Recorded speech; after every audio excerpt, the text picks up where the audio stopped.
চিকিৎসাধীন খালেদা জিয়ার জন্য দলমত নির্বিশেষে সবার দোয়া কামনা। দেশে ফেরার অবারিত সুযোগ নেই আক্ষেপ তারেক রহমানের। হাসপাতালে রাজনৈতিক নেতাদের ভিড়।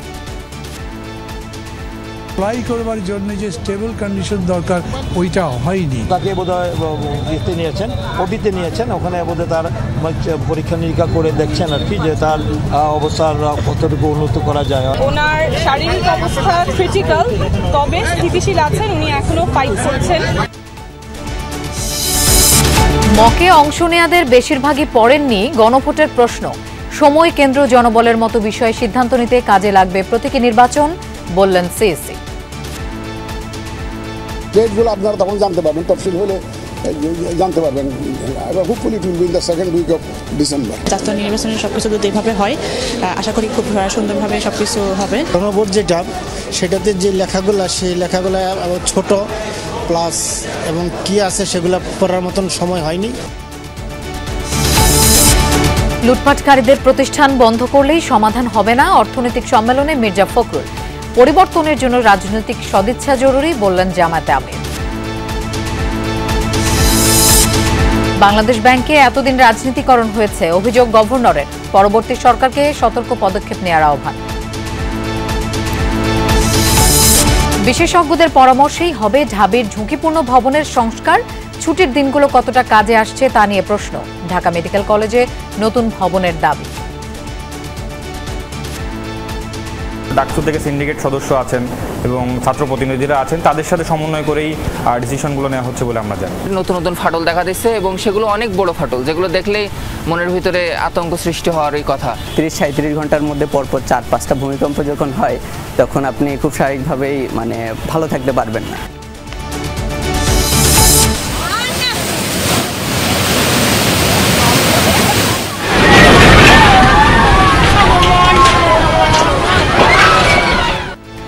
দক্ষিণ পূর্ব এশিয়ায় বন্যা পরিস্থিতির আরও অবনতি। ইন্দোনেশিয়ায় প্রাণহানি ছাড়িয়েছে 250, বানের পানি বাড়ছে থাইল্যান্ডে। খালেদা জিয়ার সংকটাপন্ন শারীরিক পরিস্থিতির এখনো কোনো উন্নতি হয়নি। শারীরিক নানা জটিলতার কারণে সিসিইউতে নিবিড় পর্যবেক্ষণে চলছে তার চিকিৎসা। এ বিষয়ে সবশেষ খবর জানবো। হাসপাতালের বাইরে আছেন আমাদের সহকর্মী আরিফিন শাকিল, তার কাছে যাচ্ছি। আরিফিন, চিকিৎসকরা কখন নাগাদ আনুষ্ঠানিক ব্রিফ করতে পারেন, আর বিএনপি চেয়ারপারসনের শারীরিক অবস্থার সবশেষ কোনো তথ্য আপনার কাছে আছে কিনা? ধন্যবাদ লোপা। আসলে সুসংবাদ নেই, বরং তার যে শারীরিক অবস্থা গতকাল থেকে যে পরিস্থিতি ছিল সেই পরিস্থিতি অপরিবর্তিত রয়েছে। অর্থাৎ তিনি গতকাল থেকেই যে সংকটাপন্ন অবস্থান ছিলেন, সেখান থেকে খুব বেশি অবনতি হয়নি, আবার খুব বেশি উন্নতি হয়নি। যে অবস্থা ছিলেন সেই অবস্থায় রয়েছেন। আপনি যেমনটা জানতে চাচ্ছিলেন চিকিৎসকরা কোনো ব্রিফিং করবে কিনা, না, এখন পর্যন্ত চিকিৎসকদের ব্রিফিং করার কোনো তথ্য আমাদেরকে জানানো হয়নি এবং চিকিৎসকদের সঙ্গে আমরা যোগাযোগ করার চেষ্টা করেছিলাম। তারা বলছেন যে তাদের পক্ষ থেকে আসলে কোনো সংবাদ সম্মেলন কিংবা মেডিকেলের যে আপডেট, সেই আপডেট তারা জানাতে পারবেন না, সেটি মূলত দল থেকে জানানো হবে। ফলে বিকাল 5টার সময় বিএনপির মহাসচিব মির্জা ফখরুল ইসলাম আলমগীরের তার একটি সংবাদ সম্মেলন রয়েছে, যদিও ভিন্ন একটি কর্মসূচিতে দিবেন তিনি। সেখানেই হয়তো এইসব বিষয় নিয়ে তিনি আলোচনা করবেন এবং তিনি হয়তো সেই সব বিষয় নিয়ে খালেদা জিয়ার সবশেষ যে কি অবস্থা, সেই অবস্থা তিনি জানবেন এবং সে জানাবেন, এবং সেই জন্যই বিকাল 5টা পর্যন্ত অপেক্ষা করতে হবে। শেষ পর্যন্ত দলের পক্ষ থেকে কি ধরনের শারীরিক অবস্থার যে পরিস্থিতি সেটি সম্পর্কে জানানো হয়। এর বাহিরে যদি বলি, সকাল থেকেই নেতাকর্মীরা বিএনপি চেয়ারপারসনের অসুস্থতার খবর শুনে অনেকে হাসপাতালের সামনে ভিড় করছেন, যদিও বিএনপির পক্ষ থেকে একেবারেই নিষেধ করা হয়েছে কেউ যেন হাসপাতালের সামনে ভিড় না করেন।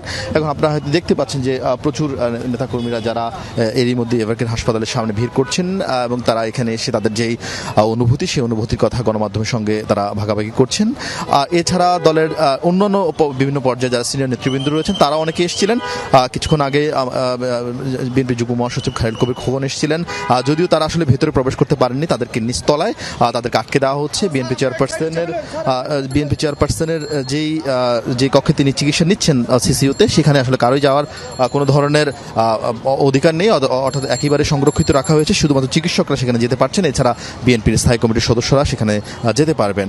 এর বাহিরে আপনাকে যদি আরেকটা বিষয় জানেন, কিছুক্ষণ আগে নাগরিক ঐক্যের আহ্বায়ক মাহমুদুর রহমান মান্না তিনি এসেছিলেন এবং তিনি চিকিৎসকের সঙ্গে কথা বলেছিলেন এবং সেই বরাত বরাদ দিয়ে তিনি জানাচ্ছিলেন যে বিএনপি চেয়ারপারসন আসলে তার অবস্থার কোনো উন্নতি কিংবা অবনতি কোনোটি হয়নি, গতকালের মতোই তার সংকটাপন্ন অবস্থা রয়েছে। তাকে বিদেশে নেওয়ার যে একটি গুঞ্জন তৈরি হয়েছে সেটি সম্পর্কে বলা হচ্ছে চিকিৎসকরা সেই প্রস্তুতি তারা নিচ্ছেন, সেটি সিঙ্গাপুর কিংবা ইউরোপের যে কোনো একটি দেশে তাকে নিয়ে যাওয়া যায় কিনা সেই প্রস্তুতি তারা করছেন। যদিও বিএনপি চেয়ারপারসনের শারীরিক যে অবস্থা, শারীরিক যে পরিস্থিতি, সেই পরিস্থিতিতে আসলে তাকে ফ্লাই করার মতো অবস্থা তার নেই, ফলে চিকিৎসকরা বিকল্প হিসেবে তার বিদেশে যাওয়ার প্রস্তুতি রেখেছেন। তবে এখন পর্যন্ত আসলে তাকে বিদেশে নেওয়ার যে সামগ্রিক যে সিদ্ধান্ত, সেই সিদ্ধান্ত আসেনি, কারণ তার শারীরিক যে অবস্থা সেটি আসলে একেবারেই সাপোর্ট দিচ্ছেন না। এর বাহিরে আমরা চিকিৎসকদের সঙ্গে মুঠোফোনে কথা বলছিলাম, তারা আমাদেরকে জানাচ্ছিলেন বিএনপি চেয়ারপারসন তার তিনি যেখানে চিকিৎসা নিচ্ছেন সেখানে তিনি হাতের ইশারায় অনেকের সঙ্গে যোগাযোগ করার চেষ্টা করছেন, অনেকে যাচ্ছেন, সালাম দিচ্ছেন, তাদের সঙ্গে সেই সালাম বিনিময় করতে পারছেন, কিন্তু সেটি গতকাল যে অবস্থা ছিল সেই অবস্থায় অব্যাহত রয়েছে। অর্থাৎ কিছুক্ষণ আগে এনসিপির নেতৃবৃন্দ এসেছিলেন, তারাও ভিতরে যাওয়ার কথা জানিয়েছেন, তারা বিএনপি চেয়ারপারসনকে নড়াচড়া করতে দেখেছেন। তবে তার অবস্থা খুব নতুন করে অবনতি যেমন হয়নি, উন্নতি হয়নি। এবং আরিফিন, আপনাকে ধন্যবাদ আমাদের সাথে যোগ দেওয়ার জন্য। বিএনপি চেয়ারপারসন বেগম খালেদা জিয়ার রোগ মুক্তি কামনায় দলমত নির্বিশেষে সর্বস্তরের মানুষ দোয়া করায় কৃতজ্ঞতা জানিয়েছেন বিএনপির ভারপ্রাপ্ত চেয়ারম্যান তারেক রহমান। তিনি বলেছেন, মায়ের পাশে থাকার তীব্র আকাঙ্ক্ষা থাকলেও তার দেশে ফেরা একক সিদ্ধান্তের উপর নির্ভর করছে না। নানা রোগে আক্রান্ত ৮০ বছর বয়সী খালেদা জিয়া ২৩ নভেম্বর ফুসফুসে সংক্রমণ এবং হৃদযন্ত্রের সমস্যা নিয়ে আবারও ভর্তি হন হাসপাতালে। মেডিকেল বোর্ডের তত্ত্বাবধানে সিসিইউতে দেশি বিদেশি বিশেষজ্ঞ চিকিৎসকদের ধারাবাহিক নিবিড় পর্যবেক্ষণে চলছে বিএনপি চেয়ারপারসনের চিকিৎসা। এক সংবাদ বিজ্ঞপ্তিতে ভারপ্রাপ্ত চেয়ারম্যান তারেক রহমান জানান, দেশ বিদেশের চিকিৎসক দল বরাবরের মতো তাদের উচ্চমানের পেশাদারিত্ব ছাড়াও সর্বোচ্চ আন্তরিক সেবা দিয়ে যাচ্ছেন। বন্ধুপ্রতিম একাধিক রাষ্ট্রের পক্ষ থেকেও উন্নত চিকিৎসা সহ সম্ভাব্য সকল প্রকার সহযোগিতার আকাঙ্ক্ষা ব্যক্ত করা হয়েছে বলেও জানান তারেক রহমান। তিনি বলেন, এমন সংকটকালে যে কোনো সন্তানের মতো মায়ের পাশে থাকার ও স্নেহ পাবার তীব্র আকাঙ্ক্ষা তারও আছে, কিন্তু দেশে ফেরার সিদ্ধান্ত তার একক নিয়ন্ত্রণে নেই। রাজনৈতিক বাস্তবতার সেই পরিস্থিতি প্রত্যাশিত পর্যায়ে পৌঁছালে দ্রুতই প্রতীক্ষার অবসান ঘটবে বলে আশা তারেক রহমান ও তার পরিবারের। এদিকে খালেদা জিয়ার সবশেষ শারীরিক অবস্থা সম্পর্কে গণমাধ্যমকে জানান বিএনপি নেতা খায়রুল কবির খোকন। যেহেতু তার অবস্থা অপরিবর্তিত রয়েছে, উন্নতি হয়নি, অবনতি হয়নি, এবং তাকে বোধহয় ওটিতে নিয়েছেন, ওখানে বোধহয় তার পরীক্ষা নিরীক্ষা করে দেখছেন আর কি, যে তার অবস্থার কতটুকু উন্নত করা যায়, আর নিবিড় ভাবে তার যে সমস্যাগুলি রয়েছে, জটিলতাগুলো রয়েছে, তার উত্তরণের করার জন্য সর্বশেষ চেষ্টা আমাদের ডাক্তাররা করছেন আর কি, মেডিকেল বোর্ড বসে। নাগরিক ঐক্যের সভাপতি মাহমুদুর রহমান মান্না জানান, খালেদা জিয়াকে সিঙ্গাপুর বা ইউরোপে নেয়ার প্রস্তুতি চলছে, তবে তিনি এখনও ফ্লাই করার মতো শারীরিক পরিস্থিতিতে নেই। তারা কোনো আশাবাদের কথা বলছেন না, কিছু বলছেন না, কিন্তু বলছেন গত কয়েকবারের মতো যেরকম তিনি খুবই ক্রিটিক্যাল অবস্থা থেকেও আবার ফিরে এসছেন, উনি ক্রিটিক্যাল অবস্থা থেকে স্টেবল হয়েছেন, ভবিষ্যতের জন্য দোয়া করবেন আপনারা। বিদেশে নেওয়াটা এখনই নেওয়া যাবে না সম্ভবত, ফ্লাই করবার জন্য যে স্টেবল কন্ডিশন দরকার ওইটা হয়নি।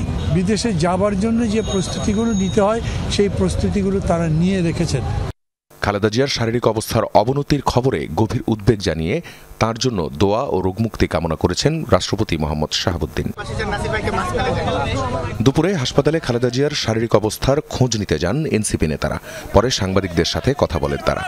ওনার শারীরিক অবস্থা ক্রিটিক্যাল, উনি নিবিড় পরিচর্যা পাচ্ছেন, অ্যাডভান্স ট্রিটমেন্ট পাচ্ছেন, তবে ওনার অবস্থা স্থিতিশীল আছে, ক্রিটিক্যাল কিন্তু স্থিতিশীল, এবং চিকিৎসা চলছে। সারা বাংলাদেশের প্রত্যেকটা প্রান্তে প্রত্যেকটা দলের মানুষ, মতের মানুষ, ফেসিবাদ বিরোধী প্রত্যেকটা রাজনৈতিক দলের মানুষ, পৃথিবীর সবাই ওনার জন্য দোয়া করছেন, উনি যেন দ্রুত সুস্থ হয়ে ওঠেন এবং ফ্যাসিস্ট খুনি হাসিনার ফাঁসি যেন উনি দেখে যেতে পারেন। দলীয় নেতাকর্মীদের হাসপাতালের সামনে ভিড় না করতে ও আতঙ্ক না ছড়ানোর আহ্বান জানানো হয়েছে বিএনপির পক্ষ থেকে। আখলাকুস সাফা, যমুনা নিউজ, ঢাকা। ত্রয়োদশ জাতীয় সংসদ নির্বাচন ও গণভোট সামনে রেখে ঢাকায় মক ভোটিং আয়োজন করেছে নির্বাচন কমিশন। পরিদর্শনে গিয়ে প্রধান নির্বাচন কমিশনার বলেছেন, সরকার ও ইসি একসাথে গণভোটের প্রচারণা চালাবে। ইসির পাশাপাশি তথ্য ও সংস্কৃতি মন্ত্রণালয়কে প্রচারণার দায়িত্ব দেওয়া হয়েছে। ডিসেম্বরের দ্বিতীয় সপ্তাহে জাতীয় নির্বাচনের তফসিল হবে বলে জানান সিইসি। শনিবার সকাল 8টা থেকে রাজধানীর শেরেবাংলা নগর সরকারি উচ্চ বিদ্যালয়ে শুরু হওয়া ভোটের এই মহড়া চলে বেলা 12টা পর্যন্ত। সিইসি এম নাসির উদ্দিন জানান, নির্বাচনী পরিবেশ সুষ্ঠু রাখতে আইন শৃঙ্খলা রক্ষাকারী বাহিনীর সাথে কাজ করছে কমিশন। বিচ্ছিন্ন ঘটনা ঘটতে পারে এমন শঙ্কার কথা জানালেও নির্বাচনের সুষ্ঠু পরিবেশ নিশ্চিতের প্রত্যয় ব্যক্ত করেন। ইসি সচিব আক্তার আহমেদ বলেন, জাতীয় সংসদ নির্বাচন ও গণভোট একদিনে অনুষ্ঠিত হবে, তাই পুরো প্রক্রিয়া আরও দক্ষভাবে সম্পন্ন করতে চ্যালেঞ্জ সম্পর্কে জানতে এই আয়োজন। এই মক ভোটিংয়ের ফলাফলের উপর ভিত্তি করে সময়, কেন্দ্র, জনবল সহ লজিস্টিক্স সমন্বয় করা হবে। এদিকে ব্যালটে রাখা গণভোটের প্রশ্ন না পড়েই অংশগ্রহণকারীরা দিয়েছেন হ্যাঁ না ভোট। তাদের অনেকের নেই আগ্রহ, ছিল না সময়ও। কোনো সমস্যা না, খুব সুন্দরভাবে নিয়ম শৃঙ্খলা সব ঠিক আছে, তা আমার মনে হয় কোনো সমস্যা হবে না। গণভোট যেটা, সেটাতে যে লেখাগুলো, সেই লেখাগুলো ছোট প্লাস এবং কি আছে সেগুলো পড়ার মতন সময় হয়নি। আমার কাছে খুব ভালো লাগছে, সবকিছু অনেক সুষ্ঠুভাবে চলতেছে। আমরা কষ্ট আর দিতে চাই না, এখন তো একটা এডিশনাল একটা রেসপন্সিবিলিটি আসছে, তো ডেটগুলো আপনারা তখন জানতে পারবেন, তফসিল হলে জানতে পারবেন, এবং hopefully it will be in the second week of December. এই জিনিসগুলো তো অনুমানের উপরে না করে প্র্যাকটিক্যাল আসপেক্টটা থেকেই আর কি আমরা নিতে চাচ্ছি, এবং সেই অনুযায়ী আপনার ভোট গ্রহণ আমাদের এখন পর্যন্ত 4টা পর্যন্ত, তো 4টার পরে যদি কোনো ভোটার না থাকেন তাহলে আমরা তো কাউন্টিং তাৎক্ষণিকভাবে শুরু করা যেতে পারে। রাজবাড়ী 2 আসনে নির্বাচনী উত্তেজনার পারদ তুঙ্গে। 3 উপজেলা নিয়ে গঠিত আসনটিতে এখনো কোনো প্রার্থী ঘোষণা করেনি বিএনপি। মাঠ গোছাচ্ছেন একাধিক নেতা, জানিয়ে শুরু হচ্ছে অভ্যন্তরীণ কোন্দল। শরিকদের সাথে আসন ভাগবাটোয়ারার গুঞ্জনের সুযোগে প্রচারণা চালাচ্ছেন এনডিএমের মহাসচিব। প্রার্থী ঘোষণা না হওয়ায় এখনো নীরব ভূমিকায় এনসিপি, তবে সক্রিয় জামায়াত প্রার্থীরা।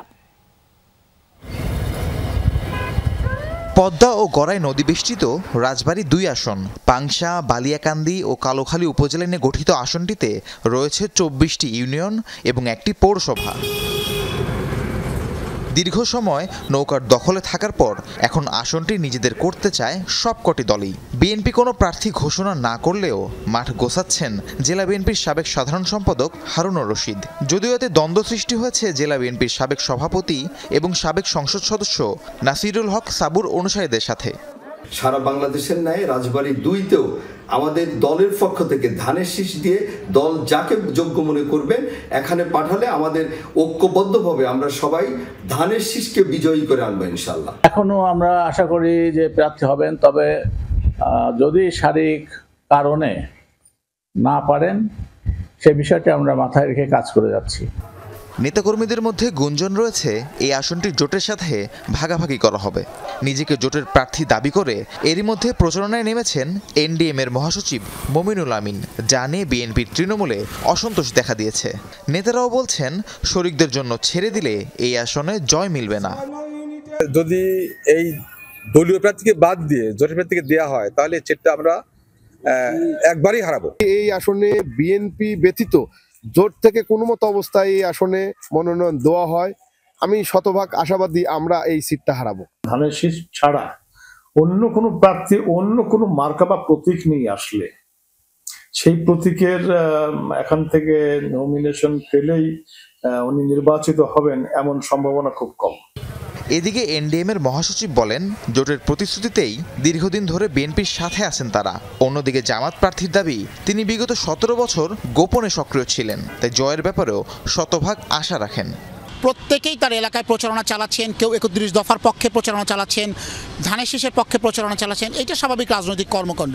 যখন দল থেকে চূড়ান্ত মনোনয়ন ঘোষণা হয়ে যাবে আমরা আশা করি এবং এটা আমাদের প্রত্যাশা, বিএনপির সমস্ত নেতাকর্মী ঐক্যবদ্ধভাবে প্রার্থীর পক্ষে থেকে জাতীয়তাবাদী শক্তিকে বিজয়ী করবে। নিম্ন শ্রেণীর অটোওয়ালা, ভ্যানওয়ালা, রিক্সাওয়ালা, রিক্সা শ্রমিক, আপনি যা জিজ্ঞাসা করবেন ভোট দেবেন কোথায়, আমাদের ওই নৌকা ধানের শীষ দেখা শেষ দাঁড়িপাল্লার, তারা ওপেনেই বলতেছে পাংশার 80% রিক্সা, তারও বেশি, যে আমরা এবার ভোট দেবো দাঁড়িপাল্লায়।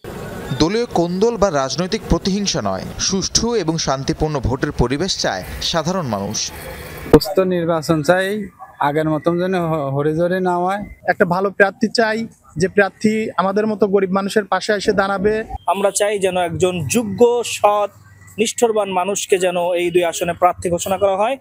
রাজবাড়ী 2 আসনে মোট ভোটার 5,35,169 জন। রাহিম সারোয়ার, যমুনা নিউজ। দেশের ব্যবসায়ীদের চিন্তাভাবনার পরিবর্তন দরকার, নিজের জন্য নয় দেশের জন্য ব্যবসা করার কথা বললেন বিএনপি মহাসচিব মির্জা ফখরুল ইসলাম আলমগীর। অর্থনৈতিক সম্মেলনে তিনি আরও বলেন, গত 15 বছর যারা লুটপাট করেছেন তাদের প্রতিষ্ঠান বন্ধ করলেই সব সমস্যার সমাধান হবে না, বেকারত্ব যেন না বাড়ে সেদিকেও খেয়াল রাখতে হবে। ফখরুল ইসলাম আরও বলেন, বিএনপি একটি দায়িত্বশীল রাজনৈতিক দল, অর্থনৈতিকভাবে দেশকে এগিয়ে নিতে ছাপ রেখেছে দলটি। সম্মেলনে জামায়াতে আমির অভিযোগ করেন, ব্যবসা টিকিয়ে রাখতে যে সরকারি আসে তাদের সাথে সখ্যতা গড়ে তোলে ব্যবসায়ীরা, এর দায় ব্যবসায়ীদের নয় রাজনৈতিক দলের। সম্মেলনে এনসিপির আহ্বায়ক নাহিদ ইসলাম বলেন, ব্যবসায়ীদের দেশপ্রেমিক ব্যবসায়ী হিসেবে দেখতে চায় দেশের মানুষ, সেই আশার বাস্তবায়ন হলেই দেশে অর্থনৈতিক সমৃদ্ধি ঘটবে। সেটা হচ্ছে আমাদের যে আমাকে সে কি দেবে, এই বিষয়গুলো আমার মনে হয় খুব জরুরি। আমাদের এই 15 বছরে যারা লুট করেছেন, চুরি করেছেন, ব্যাংক ডাকাতি করেছেন, লুটপাট করে নিয়ে চলে গেছেন, তাদেরকে ধরেন, তাদেরকে শাস্তি দেন। তাদের যে শিল্প কলকারখানা আছে সেগুলোতে যে হাজার হাজার মানুষ কাজ করছে সেগুলো বন্ধ করে দিয়ে, যে 14 লক্ষ বেকার হয়ে গেছে শুনলাম কিছুক্ষণ আগে, তারা যাবে কোথায়? অনেক সময় ব্যবসায়ীদেরকে বলা হয় সুবিধাবাদী, যখন যে সরকার আসে তার সাথে লাইন দেয়, কেউ লাইন দেয় মনের আগ্রহে আর কেউ লাইন দেয় বাধ্য হয়ে। আর লাইন দেওয়া ছাড়া কোনো উপায় থাকে না, ব্যবসাকে বাঁচাতে পারে না। বাংলাদেশ ব্যাংকে এতদিন রাজনীতিকরণ হয়েছে, পরবর্তী নির্বাচিত সরকারকে এই বিষয়ে সতর্ক থাকার পরামর্শ দিয়েছেন Bangladesh bank governor doctor Ahsan H Mansur. তিনি বলেন, অর্থনীতির স্বার্থে নিয়ন্ত্রক এই সংস্থার স্বায়ত্তশাসন জরুরি। আরও জানান, ডলার সংকট কেটে গেছে, বাড়ছে ঋণপত্র, রোজায় পণ্য আমদানিতেও সমস্যা নেই। ব্যবসায়ীরা বলেন, গ্যাস, বিদ্যুৎ সংকট, ব্যাংক ঋণের সুদহার ও রাজস্ব খাতের অরাজকতা এখনও ব্যবসার অন্তরায়। অর্থায়নের ক্ষেত্রে এখনও ব্যাংক নির্ভর বাংলাদেশের অর্থনীতি, বিকল্প তেমন কোনো উৎস গড়ে না ওঠায় বেড়েছে সংকট। সকালে রাজধানীর একটি হোটেলে দৈনিক বণিক বার্তার উদ্যোগে ৪র্থ বাংলাদেশ অর্থনৈতিক সম্মেলন ২০২৫-এ উঠে আসে অর্থনীতি ও ব্যবসার নানা দিক। জানানো হয়, ব্যাংক থেকে লুট হওয়া অর্থ ফিরিয়ে আনতে হবে, উচ্চ সুদহারের কারণে হচ্ছে না ব্যবসার প্রসার, গ্যাস বিদ্যুৎ সংকট এখনও বিদ্যমান, সুপরিকল্পিত হয়নি রাজস্ব খাত। কর্পোরেট সেক্টর টাকাটা নিয়ে মেয়ের বিয়ে দেয়, BMW গাড়ি কেনে এবং করে আমাদের লোনটা ব্যাট করে, একবার চিন্তা করে না যেটা গরিব দেশের রাষ্ট্রের টাকা। এগুলো আমাদের বেসরকারি খাত নতুন করে কোনো ইন্ডাস্ট্রি এক্সপানশনে যাচ্ছে না, তো যার কারণে আমাদের এই স্টিল এবং সিমেন্ট সেক্টর অত্যন্ত ঝুঁকিপূর্ণ অবস্থার মধ্যে দিয়ে যাচ্ছে। 35% টাকা যদি বাইরে থাকে তাহলে কিন্তু রাষ্ট্র পরিচালনা করা সহজ হবে না। আমার যদি গ্যাস শেষ হয়ে যায় তাহলে তো আমি টোটালি আমদানি নির্ভরশীল হব। সব মার্জিন তুলে নেওয়া হয়েছে, এখন আর ডলার সংকট নেই। রমজানের জন্য পণ্য আমদানিতেও নেই শঙ্কা। গভর্নর জানান, খেলাপি ঋণ এখন মোট ঋণের 35%, তবে ধীরে ধীরে তা কমে আসবে। আমরা যত ইচ্ছা আমদানি করতে পারবো, যদি কেউ বলেন যে আমদানি করতে পারছেন না, সেটা আপনার সমস্যা, আমাদের কোনো সমস্যা নেই। ব্যাংকিং খাতে ডলারের কোনো অভাব নেই, যে কোনো পরিমাণ ডলার আপনারা কিনতে পারবেন। এই বছরের রমজানে আমি এখনই বলতে পারি আমরা কোনো ধরনের শঙ্কা দেখছি না। 9টি ব্যাংক বহির্ভূত আর্থিক খাত অবসায়নের কথাও জানান গভর্নর। বলেন, বাংলাদেশ ব্যাংকে এতদিন রাজনীতিকরণ হয়েছে, তা কাম্য ছিল না। আমাদের ব্যাংকিং খাতের যে অবস্থা, সেটার মূলে কিন্তু আমাদের বাংলাদেশ ব্যাংকের রাজনীতিকরণের একটা বড় ভূমিকা এবং নির্দেশিত হয়ে অনেক কিছুই করা হয়েছে, যেগুলো আগামীতেও হতে পারে। এটাকে বন্ধ করতে হবে এবং রাজনীতিবিদদের একটা নৈতিক এবং আমি বলি দেশের প্রতি দায়িত্ব হবে এটাকে বন্ধ করার জন্য, বাংলাদেশ ব্যাংকে স্বায়ত্তশাসনের জন্য এদিকে নিয়ে। মূল্যস্ফীতি নিয়ন্ত্রণে নীতি সুধার বাড়িয়েছে বাংলাদেশ ব্যাংক, তবে নিয়ন্ত্রণের বাইরে থাকার অন্যতম কারণ চালের মূল্য বৃদ্ধি। আমার যেটা এখন 8, সেটা কিন্তু 7 বা 7-এর নিচেও নামতে পারে, নামে নাই, কারণ আমাদের চালের দাম অনেক মূল্য। রিমন রহমান, যমুনা নিউজ, ঢাকা। জানুয়ারির শুরুতেই সব শিক্ষার্থীদের হাতে নিশ্চিতভাবে বই তুলে দেওয়া হবে, এমনটাই বলেছেন প্রাথমিক ও গণশিক্ষা উপদেষ্টা অধ্যাপক ডাক্তার বিধান রঞ্জন রায় পোদ্দার। সকালে ভোলায় এক সেমিনারে অংশ নেন তিনি। এ সময় উপদেষ্টা বলেন, যেসব প্রাথমিক বিদ্যালয় ভোট কেন্দ্র হিসেবে ব্যবহার হবে সেগুলো মেরামতের নির্দেশ দেওয়া হয়েছে। তিনি আরও বলেন, শিক্ষকদের অবস্থার উন্নতির জন্য কাজ করছে সরকার। এরই মধ্যে প্রাথমিক বিদ্যালয়ের প্রধান শিক্ষকদের 10ম গ্রেডে উন্নীত করা হয়েছে। সহকারী শিক্ষকদের 11তম গ্রেড দেওয়ার চেষ্টাও চলছে। সেমিনারে সরকারি বিভিন্ন দপ্তরের কর্মকর্তারা উপস্থিত ছিলেন।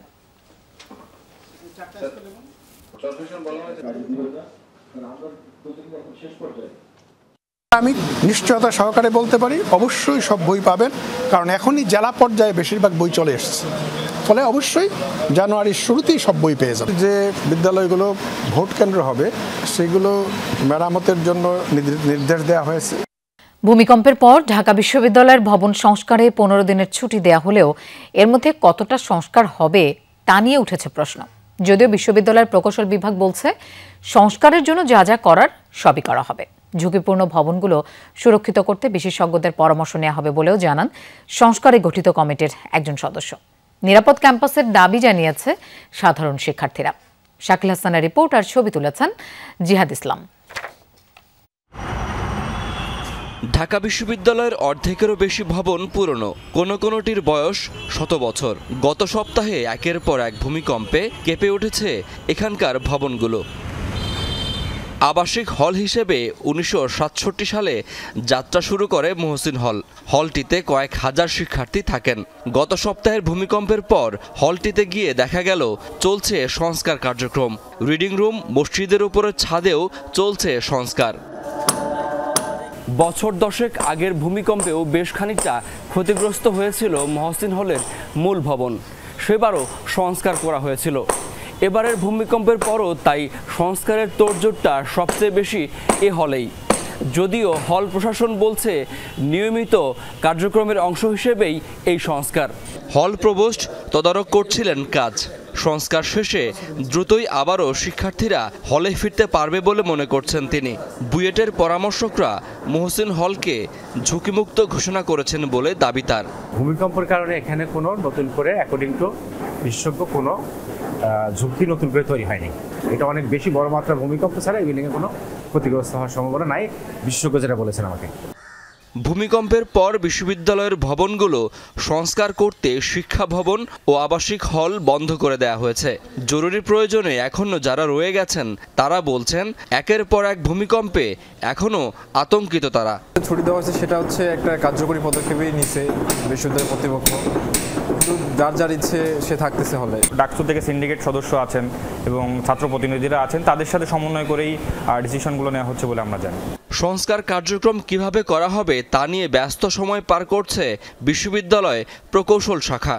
ভারপ্রাপ্ত প্রধান প্রকৌশলী জানান, ভবনগুলো সুরক্ষিত করতে যা করা দরকার তাই করা হবে। তবে 15 দিনে এ উদ্যোগ কতটা শেষ করা যাবে সেই প্রশ্নের জবাব নেই তার কাছে।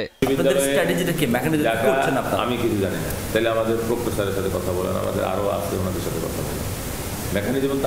ভূমিকম্প থেকে ঢাকা বিশ্ববিদ্যালয়কে সুরক্ষিত রাখতে ঢাকা বিশ্ববিদ্যালয় কর্তৃপক্ষ কি করছে? 15 দিন ক্যাম্পাস বন্ধ, সব আপনার অনলাইনে দেওয়া হয়েছে। গত কয়েক বছরে ঢাকা বিশ্ববিদ্যালয়ে বেশ কিছু নতুন ভবন হলেও এখনও রয়ে গেছে অনেক ঝুঁকিপূর্ণ ভবন।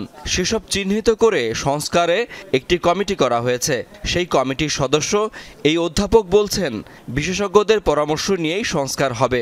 রিস্ক আছে কিনা সেটা আমরা বিশেষজ্ঞ দিয়ে পরীক্ষা করাচ্ছি। প্রত্যেকটা হল পর্যায়ক্রমে করা হবে। তাড়াহুড়া করে কাজগুলো চেষ্টা করছি। 15 দিনের মধ্যে আমরা করতে পারবো বলে এক্স্যাক্টলি মনে করছি না, তবে আমরা চেষ্টা করছি যাতে শিক্ষার্থীদের যেখানে থাকছে মানে ওদের বসবাসের রুমগুলো সেইগুলো যদি শেষ করা যায়। ভূমিকম্পে ঢাকা মেডিকেল কলেজের অনেক ভবনেই দেখা দিয়েছে ফাটল। বিশেষ করে শহীদ ডাক্তার ফজলে রাব্বি হলের নানা স্থানে ফাটলের পাশাপাশি ভেঙেও পড়েছে। কয়েক বছর আগেই এখানে একটি ভবন ঝুঁকিপূর্ণ বিবেচনায় পরিত্যক্ত ঘোষণা করা হয়েছে।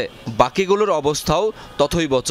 ম্যাক্সিমাম রুমে নতুন নতুন ফাটল দেখা দিচ্ছে এবং সেগুলো অনেক বড় ফাটল, যেগুলো দেখলেই মনের ভিতরে আতঙ্ক সৃষ্টি হওয়ারই কথা। 30-37 ঘন্টার মধ্যে পরপর 4-5টা ভূমিকম্প যখন হয় তখন আপনি খুব স্বাভাবিকভাবেই ভালো থাকতে পারবেন না।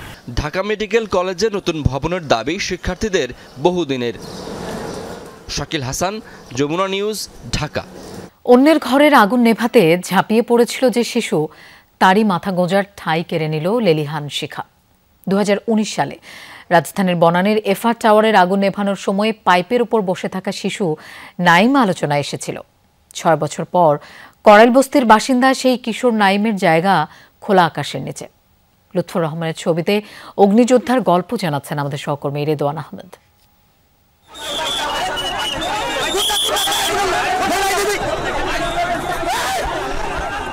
বনানীর এফআর টাওয়ারের ভয়াবহ আগুনের পর সেদিন পোস্টার বয় বনে গিয়েছিলেন শিশু নাইম। ফায়ার সার্ভিসের পাইপের লিকেজ ঠেকাতে সেদিন প্রাণপণে চেষ্টা ছিল তার। 6 বছর পর নিজের ঘরেই সে আগুনের হানা, যা তাকে মনে করিয়ে দেয় পুরনো স্মৃতি। ওখানে দেখতেছি যে হাজারো মানুষ থেকে আগুন পড়তেছে, আগুন আর হচ্ছে যে কাজ ভেঙে পড়তেছে। ঘোরাঘুরি পর দেখে কি একটা পাইপ ফেটে আছে। আমার নিজে একটা গায়ে জামা দিয়ে ওইটা বেঁধে দিলাম। তারপর এক আঙ্কেলে উনি দিল, একটা পলিথিন দিল প্লাস্টিকের, তো ওইটা দিয়ে আবার ভাইন বেঁধে আর শক্ত করে দিলাম। জানেন পানি প্রেশারটা আমাদের ওই বিল্ডিংয়ের উপরে যায়, পড়ে আর আগুনটা নিভে যায়। বস্তিতে খোলা টিনের বাসার দোতলায় থাকতো নাইম। জীবনের তাগিদে পড়াশোনার বাইরে একটি অফিসে ব্যক্তিগত সহকারী হিসেবেও কাজ করত সে। ভয়াল আগুনের থাবা কেড়ে নিয়েছে তার ঘরের সবকিছুই। মানে আমার দোতলা ছিল কি, নিচতলা ছিল একটু দেওয়াল চারিদিকে, আর উপরে ছিল টিন সেট কাঠ দিয়ে। তো কাঠে আগুন লাগার কারণে উপরে যেগুলো পুষে আর নিচে যা ছিল ওগুলো টোটাল সব পুড়ে গেছে। আগুনের শিখায় ছায়ের ধ্বংসস্তূপ নিজের ঘর। নাইমের আক্ষেপ, ফায়ার সার্ভিসের পানির লাইন পৌঁছেনি তার ঘর পর্যন্ত। তাই নিজেই এখন আগুন নির্বাপনে করতে চান জুনিয়র ফায়ার ফাইটার টিম। আমাদের যে অগ্নি দুর্যোগ বা মোকাবেলা করতে অনেক সমস্যা হয়, এই এরিয়ার ভিতরে যেটুক জায়গা, এখানে ফায়ার সার্ভিসে গাড়ি ঢুকতে পারবে না, ফায়ার সার্ভিসে আসাও মুশকিল হয়ে যায়। আমরা একটা জুনিয়র ফায়ার ফাইটার টিম একটা তৈরি করবো, যেটা আমার পক্ষ থেকে তৈরি হবে। তো এটা হচ্ছে কি, এটা শুধু সারা করে না এবং কি ঢাকার আশপাশে না, পুরো 64 জেলায় এই জিনিসটা আমি করতে চাই। নাইমের দাবি শুধু সাহায্য নয়, এমন পুনর্বাসন যেখানে আবারও পূর্বে না নাইমদের স্বপ্ন। রেদওয়ান আহমেদ, যমুনা নিউজ, ঢাকা। ব্রাহ্মণবাড়িয়ায় আশঙ্কাজনক হারে বাড়ছে অবৈধ অস্ত্রের ব্যবহার। আধিপত্য বিস্তারকে কেন্দ্র করেই হচ্ছে বেশিরভাগ নাশকতা। বিভিন্ন সময়ে যৌথ অভিযান পরিচালনা করে কয়েকজনকে আটকের পাশাপাশি দেশি বিদেশি অস্ত্র উদ্ধার করেছে র্যাব ও পুলিশ। তাদের দাবি, সীমান্ত পথে ঢুকছে অবৈধ এসব অস্ত্র। বাকবিতণ্ডা কিংবা আধিপত্য বিস্তার, সামান্য ঘটনাকে কেন্দ্র করে ব্রাহ্মণবাড়িয়ায় প্রকাশ্যে এমন অস্ত্রের মহড়া এখন নিত্যদিনের চিত্র। গেল বৃহস্পতিবার সন্ধ্যায় আধিপত্য বিস্তারকে কেন্দ্র করে শহরের কান্দিপাড়া এলাকায় এক পক্ষের হামলায় গুলিবিদ্ধ হন 3 জন। সে রাতেই বাড়ি থেকে ডেকে নিয়ে হত্যা করা হয় সাদ্দাম হোসেন নামের এক যুবককে। স্বজনদের দাবি, প্রতিপক্ষকে ফাঁসাতে খুন করা হয় সাদ্দামকে। 2টা ছেলেরে বেশি মারছে, ওই 2টা ছেলে যদি মরা জায়গা এটার কাউন্টার দেওয়ার জন্য আমার ছেলেটার বাড়ি থেকে রেখে নিচ্ছে। কে মারছে, কে কি করছে এখন আল্লাহ জানে। হসপিটালে নিবে এরকম কোনো মানুষ নাই। এর আগে পারিবারিক বিরোধের জেরে গত 23 নভেম্বর শহরের একটি ফার্মেসিতে যান স্থানীয় এক যুবলীগ নেতার স্ত্রী। সিসিটিভি ফুটেজে দেখা যায়, বাকবিতণ্ডার এক পর্যায়ে ব্যাগ থেকে পিস্তল বের করে দোকানিকে হুমকি দেন ওই নারী। গত 1 মাসে আধিপত্য বিস্তারকে কেন্দ্র করে জেলায় নাশকতা হয়েছে অন্তত 4টি, যেখানে প্রাণ হারিয়েছেন 3 জন, আহতও বেশ কয়েকজন। কিছুদিনের মধ্যে দেখা গেছে অস্ত্রের ঝনঝনানি উঠতেছে এবং বিশেষ করে অত্যাধুনিক পিস্তল এবং শর্টগান সহ এগুলো ব্যবহার হইতেছে। গুলি করে মারছে গুলিটা করছে না, সারাটা ভাঙে গিয়ে আমাছে মোবাইলে দিছে। কোনো সময় করবে গ্রামে যে পিস্তল বা গুলি আইব, এটা কোনো সময় ভাবছি না। এসব ঘটনার পর যৌথ অভিযানে বেশ কয়েকজনকে আটক সহ অস্ত্র উদ্ধার করেছে পুলিশ ও র্যাব। তাদের দাবি, সীমান্ত দিয়ে অবৈধভাবে দেশে ঢুকছে এসব অস্ত্র। কমন একটা দেখা যাচ্ছে যে তাদের ইয়েটা জিজ্ঞেস করলে তারা একটা কথা বলে যে আমি অমুকের কাছ থেকে নিয়েছি, বাট সে নাকি বর্ডার থেকে নিয়ে আসছে। বর্ডারিং এরিয়া থেকে যেই অঞ্চল দিয়ে আপনার গাঁজাটা ঢুকে, মাদকটা ঢুকে, ঠিক একই রুটগুলো কিন্তু আপনার অস্ত্রের ক্ষেত্রেও ব্যবহার হতে পারে, কারণ একই প্রক্রিয়া। যদিও এসব দাবি অস্বীকার করেছে বিজিবি। তাদের দাবি, সীমান্ত এলাকায় নজরদারির পাশাপাশি টহল কার্যক্রমে জোর দেওয়া হয়েছে। এখন পর্যন্ত কোনো প্রকার অস্ত্র আসেনি এবং এটা যেন কোনোভাবে বাংলাদেশে প্রবেশ করতে না পারে সে ব্যাপারে বিজিবি তৎপর রয়েছে এবং আমাদের গোয়েন্দা নজরদারি বৃদ্ধি করা হয়েছে। অবৈধ অস্ত্র উদ্ধারে প্রশাসনকে আরও কঠোর হওয়ার আহ্বান জেলাবাসীর। সাইফ আহমেদ, যমুনা নিউজ।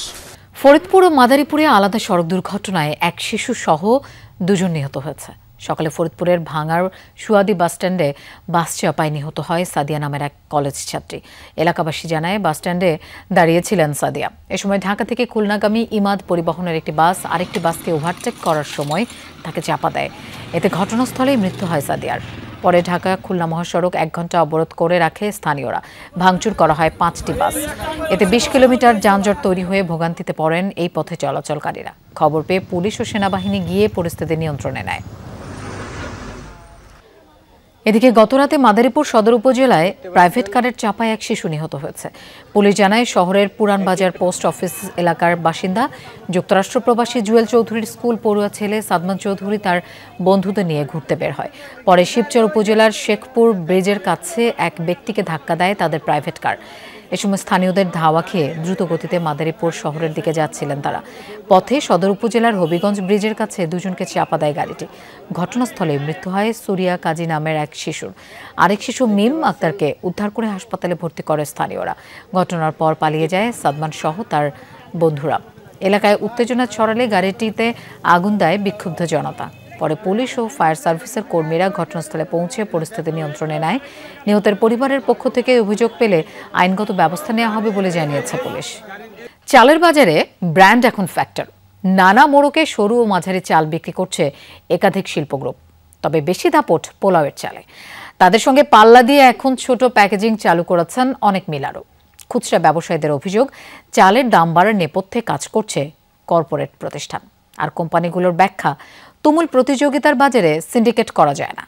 আরও জানাচ্ছেন তৌহিদ হোসেন। ধোঁয়া ওঠা এমন ভাত না খেলে যেন আমাদের চলেই না। প্রতিদিন প্রতিজনের চাহিদা প্রায় 300 গ্রাম। ভোগের হিসাবে ভাত খাওয়া দেশগুলোর মধ্যে বাংলাদেশের অবস্থান দ্বিতীয়। বছরে উৎপাদন হয় কম বেশি 4 কোটি টন চাল। যদিও গত 15 বছরে দেশে ভাত খাওয়ার পরিমাণ কমেছে প্রায় 21 ভাগ। ভোগ কমার পেছনে মূল কারণ খাদ্যাভ্যাসে পরিবর্তন। তবে বাদ দেয়া যাবে না চালের দাম বাড়ার প্রবণতাকে। বিপদের শুরু 2007-এ। তখন আন্তর্জাতিক বাজারে চালের দাম ব্যাপক বাড়ে। বাম্পার ফলনের পরও বাড়তি টাকা গুনতে হয় সবাইকে। পরে বিশ্ববাজার স্বাভাবিক হলেও দেশের চিত্র বদলায়নি। তখন কৃত্রিম মজুদের অভিযোগ উঠত মিলারদের বিরুদ্ধে। এরপর অত্যাধুনিক অটো রাইস মিল, বড় বিনিয়োগ আর নিজস্ব নেটওয়ার্কের জোরে চালের বাজারে বড় অংশ দখল করে নেয় কর্পোরেটরা। প্রিমিয়াম ও স্ট্যান্ডার্ড দাবি তুলে খুচরা বাজারে দাপট তৈরি হয় তাদের। মিলারদের সাথে চুক্তিভিত্তিক ব্যবসাতেও নামে অনেকে। এখন ছোট প্যাকেটের পরিধি কমিয়ে বড় বস্তাতেও চাল বিক্রি করছে একাধিক শিল্প গ্রুপ। গোয়েন্দাভাবে এদেরকে ভালো করে তদন্ত করে দেখার, এক এক কোম্পানি বছরে কত টন ধান কিনা হয়, সে উৎপাদন কত ডেলি বলে, বছরে কত লাগে, সেটা 1 বছর ধান কিনে নেয়। তাহলে কেন ভাড়া কোম্পানি যখন ছিল না তখন কিন্তু মেলেরা দাম এত হাহাকার বাড়েনি। তখন 50 টাকা 100 টাকা বাড়ছে, এখন তো 100 টাকা বাড়িয়ে যায়। যখন দাম বাড়ে, এই যে বলা চলে দেখেন 105 টাকা ছিল, এই বলা চলে যাচ্ছে এখন 125 টাকা। সুদৃশ্য প্যাকেটে কর্পোরেট কোম্পানির চাল যেই দামে বিক্রি হয় তার সঙ্গে প্রচলিত খোলা পণ্যের দামের ব্যবধান প্রায় 10 টাকা। পোলাও চালের ক্ষেত্রে ফারাক 30 টাকা পর্যন্ত। কোম্পানিগুলোর দাবি, চালের বাজারে ব্যাপক প্রতিযোগিতা, তাদের ব্যবসা স্থির হয়ে আছে অতি ক্ষুদ্র অংশের কাছে। অ্যাভারেজ ইল্ড চালের মাত্র 4.2 মেট্রিক টন পার হেক্টরে, যেটা আপনার ভিয়েতনামে হচ্ছে 7 টন 8 টন, চায়নাতে আরও বেশি। তাহলে কী হবে, আমাদের এই উৎপাদনটা কিন্তু আরও বাড়াতে হবে এই চিকন চালের। আবার যে চিকন চাল পাওয়া যায় সেটা যে জাত থেকে চিকন চাল হয়, লাইক এই মিনিকিট বলে কোনো জাত, এস্টাবলিশ কোনো জাত নেই, যদি আমাদের দেশে হচ্ছে। তার পাশাপাশি কিন্তু অনেক সুন্দর ভালো জাত কিন্তু প্রাইভেট সেক্টর থেকে এসে গেছে। স্থানীয় পর্যায়ে রাইস মিল, সেও যখন তার প্রোডাক্টটা বিক্রি করে, সে একটা ব্র্যান্ডেড প্যাকেজিংয়ে বিক্রি করে। আমাদের এখানে প্যাকেজিং লেভেলটা ডেভেলপমেন্ট করছে, তার জন্য ওটাকে কর্পোরেট কোম্পানি বলা হয়। বাট সো কল আপনি যাদেরকে কর্পোরেট বড় কোম্পানি মিন করেন, তারা টোটাল চালের বাজারে ইভেন 5%-এর মধ্যেও তারা নেই। বাকি 95% স্থানীয় মানে মিলাররাই কিন্তু বাজারজাতকরণ করে থাকে চালের ক্ষেত্রে। বাংলাদেশ ব্যাংকের হিসাব অনুযায়ী এই মুহূর্তে দেশের মোট খাদ্য ব্যয়ের প্রায় 25 ভাগ খরচ হয় চালের পেছনে। তৌহিদ হোসেন, যমুনা নিউজ, ঢাকা। দক্ষিণ ও দক্ষিণ পূর্ব এশিয়ার বিভিন্ন দেশের ভূমিধস এবং বন্যা পরিস্থিতির আরও অবনতি হয়েছে। ভয়াবহ দুর্যোগে ইন্দোনেশিয়ায় প্রাণহানি 250 ছাড়িয়েছে। অন্যদিকে থাইল্যান্ড ও শ্রীলঙ্কার বিভিন্ন এলাকায়ও আরও বেড়েছে বানের পানি। কর্তৃপক্ষ বলছে থাইল্যান্ডে মৃতের সংখ্যা 150 ছাড়িয়েছে। অন্যদিকে শ্রীলঙ্কায় এই সংখ্যা 80। দেখে বোঝার উপায় নেই এখানে ছিল লোকালয়। টানা বৃষ্টি আর আকস্মিক বন্যায় সৃষ্ট ভূমিধসে কাদামাটির নিচে তলিয়ে গেছে পুরো একটি গ্রাম। পরিস্থিতি এতটাই ভয়াবহ যে উদ্ধার কাজ তো দূরের কথা, এখান থেকে বের হওয়াই কঠিন হয়ে পড়েছে ফায়ার সার্ভিসের কর্মীদের জন্য। দুর্যোগের কারণে সবচেয়ে বেশি ক্ষতিগ্রস্ত ইন্দোনেশিয়ার সুমাত্রা। এর মধ্যে পরিস্থিতি সবচেয়ে নাজুক তাপানুলি তেঙ্গা এলাকায়। এখানকার বেশিরভাগ লোকালয় তলিয়ে গেছে কাদামাটির নিচে। ভারী বৃষ্টিতে সৃষ্ট হরকাবানের কারণে সুমাত্রা এবং আচে প্রদেশে দেখা দেয় এসব ভূমিধস। এখন পর্যন্ত শতাধিক স্থানকে ঝুঁকিপূর্ণ ঘোষণা করা হয়েছে। দুর্যোগ ব্যবস্থাপনা দফতরের পাশাপাশি উদ্ধার কাজে যোগ দিয়েছে সামরিক বাহিনীর সদস্যরা।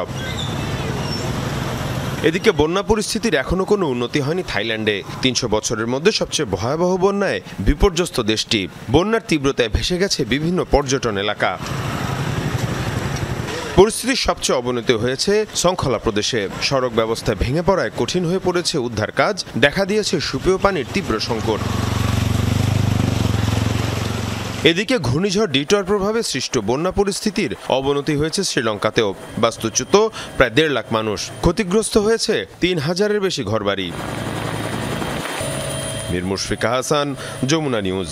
ইউরোপের বিমান নির্মাতা প্রতিষ্ঠান এয়ারবাস A320 মডেলের উড়োজানে জরুরি সফটওয়্যার পরিবর্তনের নির্দেশ দিয়েছে। পরবর্তী নির্ধারিত ফ্লাইটের আগেই আপডেট করতে হবে এই মডেলের প্রায় 6000 বিমান। যুক্তরাষ্ট্র সহ বিশ্বজুড়ে ব্যস্ত ভ্রমণ মৌসুমে ফ্লাইট বিপর্যয়ের মুখে বিভিন্ন এয়ারলাইন্স। এরই মধ্যে বাতিল হয়েছে শত শত ফ্লাইট।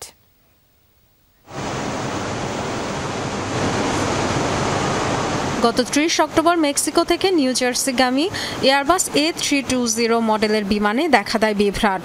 হঠাৎ উচ্চতা কমে যাওয়ায় জরুরি অবতরণ করে ফ্লোরিডায়। এ ঘটনার পর তদন্ত শুরু করে যুক্তরাষ্ট্রের federal aviation administration FAA।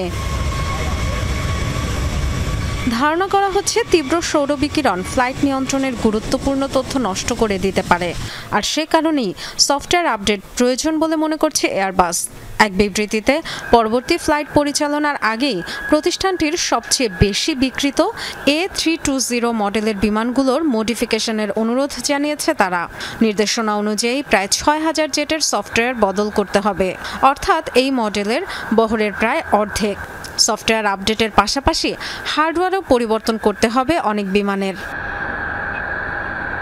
Software সংক্রান্ত গোলযোগের প্রভাবে বিশ্বজুড়ে বিপাকে পড়েছে এয়ারলাইন্সগুলো। ব্যস্ত ভ্রমণ মৌসুমে ফ্লাইট বিলম্ব, এমনকি বাতিলও করতে হচ্ছে। আমাদের 34টি বিমানে সমস্যা শনাক্ত হয়েছে, প্রায় 90টি ফ্লাইট ক্ষতিগ্রস্ত। এটা বৈশ্বিক ইস্যু। বিভিন্ন এয়ারলাইন্সের হাজার হাজার ফ্লাইট বাধাগ্রস্ত। বিশ্বের সবচেয়ে বড় A320 অপারেটর আমেরিকান এয়ারলাইন্সের বহরের 480টির মধ্যে প্রায় 340টিতেই সফটওয়্যার প্রতিস্থাপন প্রয়োজন। জার্মানির লুফথানসা, ভারতের ইন্ডিগো, এয়ার ইন্ডিয়া, যুক্তরাজ্য ভিত্তিক ইজিজেট, এয়ার নিউজিল্যান্ড, অস্ট্রেলিয়ার জেটস্টার সহ বড় বড় বিভিন্ন এয়ারলাইন্স শনাক্ত করেছে সফটওয়্যারজনিত জটিলতা। খুবই উদ্বেগজনক পরিস্থিতি। শুক্রবার রাত থেকেই বিড়ম্বনা তৈরি হয়েছে, অর্থাৎ সপ্তাহান্তে ব্যস্ত সময়ে। মনে হচ্ছে আরো অনেক দেরি হবে। এরই মধ্যে 38টি ফ্লাইট বাতিল করেছে প্যারিসের এয়ার ফ্রান্স KLM। জাপানে বাতিল হয়েছে 65টি ফ্লাইট। বিপর্যয়ের শিকার ভারতের প্রায় 250 ফ্লাইট। ডরথি দস্ট্রিন, যমুনা নিউজ। লোভনীয় নানা অফার আর মূল্য ছাড়ে যুক্তরাষ্ট্র, ইউরোপ, চীন সহ বিশ্বের বিভিন্ন দেশে উদযাপিত হয়েছে ব্ল্যাক ফ্রাইডে।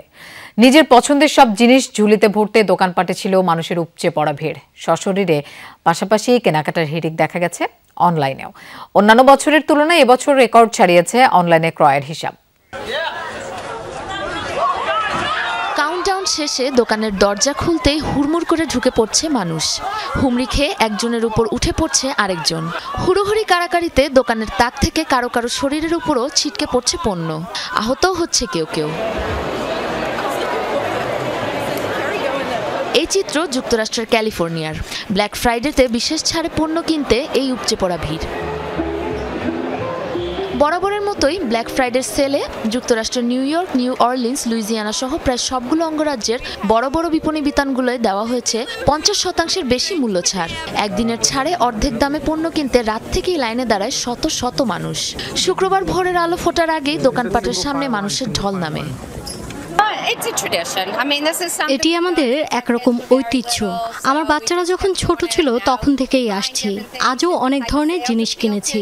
ছাড়গুলো খুবই আকর্ষণীয়, কিন্তু আফসোস তা কেবল একদিনের জন্যই। এদিকে ক্যারিবিয়ান সাগরে মার্কিন হামলা ঘিরে উত্তেজনার মাঝেও ভেনেজুয়েলার মানুষ একদিনের জন্য মেতেছিল ব্ল্যাক ফ্রাইডের কেনাকাটায়। ব্ল্যাক ফ্রাইডেতে কারাকাসের সড়কে যেন ঢল নামে মানুষের।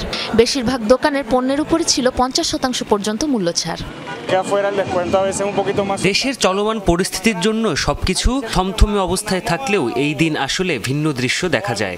শপিং মল ভর্তি মানুষ। আমার মনে হয় এই আয়োজন আমাদের বাস্তবতা থেকে একটু বের হয়ে জীবন উপভোগ করার খানিকটা সুযোগ করে দেয়। রাস্তাঘাটে প্রচুর ভিড়, সব দিকে মানুষ। দোকানগুলোতেও বেশ ভালো ছাড় পাওয়া যাচ্ছে। দেশের চলমান পরিস্থিতির মধ্যে ভেনেজুয়েলার মানুষ একদিনের জন্য হলেও একটু ভিন্ন কিছু নিয়ে নিজেকে ব্যস্ত রাখার সুযোগ পেয়েছে। সবাই বেশ ভালো ছাড়ে কম দামে জিনিসপত্র কিনছে। সশরীরের পাশাপাশি অনলাইনেও লেগেছে কেনাকাটার ধুম। কনকনে ঠান্ডায় ভিড় ঠেলে কেনাকাটার চেয়ে ঘরে বসে ঝামেলাহীনভাবেই নিজের পছন্দের জিনিস সংগ্রহে আগ্রহী অনেকে। E commerce transaction website Adobe অ্যানালিটিক্সের তথ্যে জানা গেছে, এবছর অনলাইনে এরই মধ্যে $8 বিলিয়ন ছাড়িয়েছে মার্কিনীদের ক্রয়ের হিসাব। ব্ল্যাক ফ্রাইডের নিয়ম ও রীতিতে একদিনের মূল্য ছাড় উৎসব উদযাপিত হচ্ছে চীন, জাপান, ইউরোপ সহ বিশ্বের বহু দেশে। নামমাত্র মূল্যে পছন্দের, প্রয়োজনীয় এমনকি অপ্রয়োজনীয় জিনিস কিনতেও দোকানগুলোতে মেলেনি তিল ধারণের ঠাঁই। সাবরিনা নুসরাত, যমুনা নিউজ।